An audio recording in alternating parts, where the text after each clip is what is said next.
أنا waxaan ku dhashay magaalada la yiraahdo Jowhar 9 kiiloomitir u jirto Xamar dhinaca waqooyiga waxbarashadeeduna waxay ahayd ilaa dugsiga sare iskuulka yaalay Jowhar aan grade 1 fasalka koowaad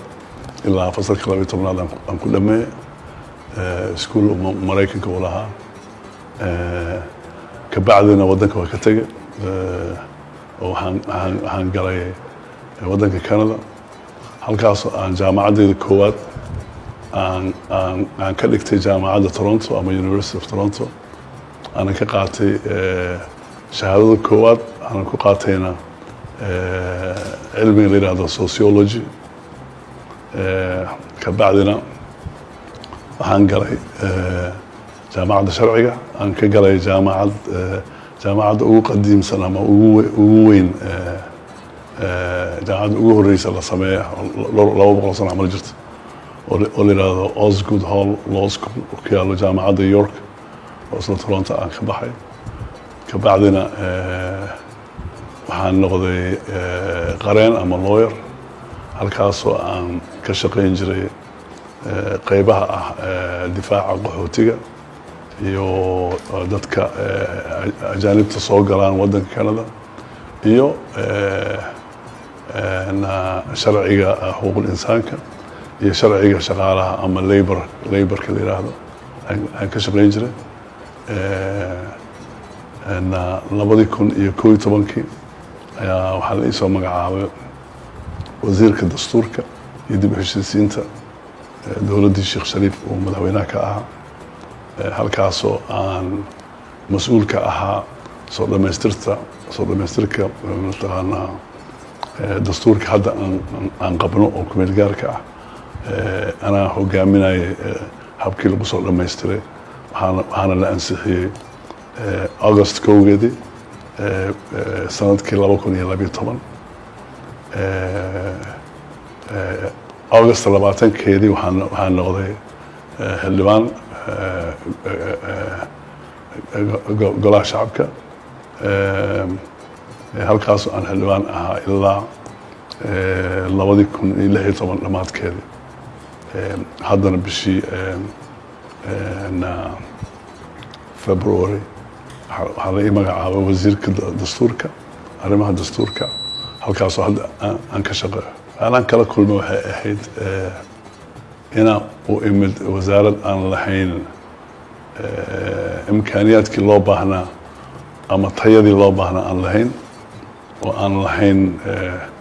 shaqaalo badan oo xirfadii laga rabay yaqaane ama ha noqoto sharciga ha noqoto shaqaalo un layska qoray oo si beelbeel loo qoray inay ahaayeen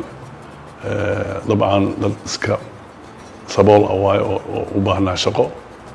laakiin tayo oo aan hadda uga faa'iideysto malaha marka iyagina hadda waxaan rabaa inaan siiyo tababar laakiin waxaan ku faraxsanahay waxaan haysanaa la taliyaal oo dhowr ah oo gabdho dumar ay ku jiraan iyo wiilal gabdhahaasna anaa qoray hadda markaa imaanaya hal gabar keliya ka shaqaynaysa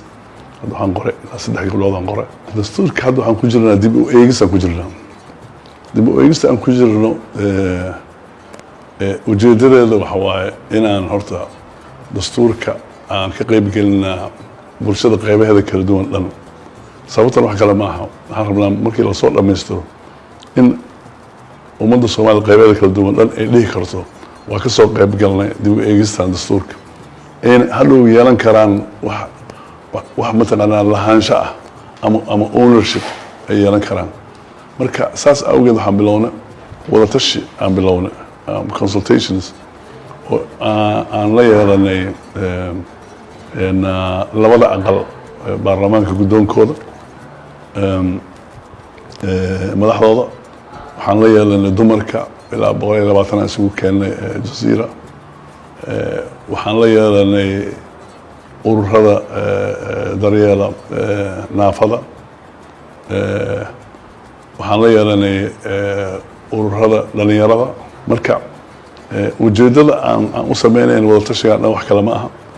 waxaan rabnaa in aan helnaa dad badan oo isla socdo oo isku fikrad ah dastuurkana iyagoo wada socdo dib u saxaya ma rabno inay noqoto wasaaradda keligeeda iska soo qorqoraysa because ugu dambeyntii waxaa dhici doonto dastuurkan waxaa iskale ummadda Soomaaliyeed marka dadka ku jiro inay ka qayb galaan aan rabnaa 2 sano waxaan qabnaa inaan ku dhameeyno sababta aan rabnaa inaan ku dhameeyno waxa waa ummadda Soomaaliyeed maskaxdooda waxa ku jiro in dastuurkan uu soo dheeraaday yani 2006 ilaa hadda 11 sano يعني ما لو دول قادان كارو اسك جيجيت ما مقت in waxaan hal mar soo dhameystirno